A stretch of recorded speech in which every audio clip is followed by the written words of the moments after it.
Gusto raw ni Vice President Sara Duterte na pabilisin ang proseso ng impeachment trial laban sa kanya.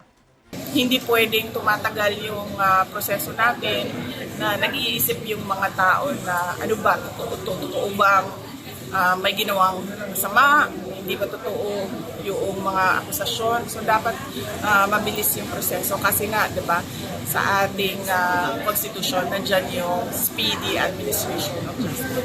Tinanong din ang bise kung makakatulong ba ang pagdalo niya sa paglilitis para mapabilis ito. Sagot ni Vice President Duterte, hindi siya kailangan dumalo sa impeachment trial dahil may mga abogado naman na kumakatawan sa kanya. Hindi naman ako abogado para sa impeachment ko.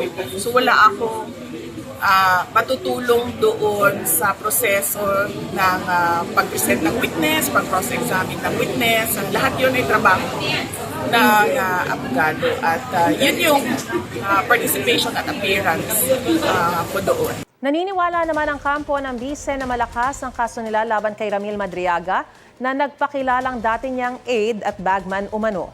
Ayon kay Attorney Paulo Panelo, naghain sila ng ikalawang reklamong perjury laban kay Madriaga para maging airtight o walang kahinaan ng reklamo. Nais din daw nilang ipakita sa publiko kung anong klaseng testigo ang balak gamitin ng prosekusyon sa impeachment trial. Sabi ni House Lead Prosecutor Jervel Luistro, maaaring hindi na isalang bilang testigo si Madriaga kung masasakop na ng testimonya ng mga naunang witness ang mga posible niyang sabihin.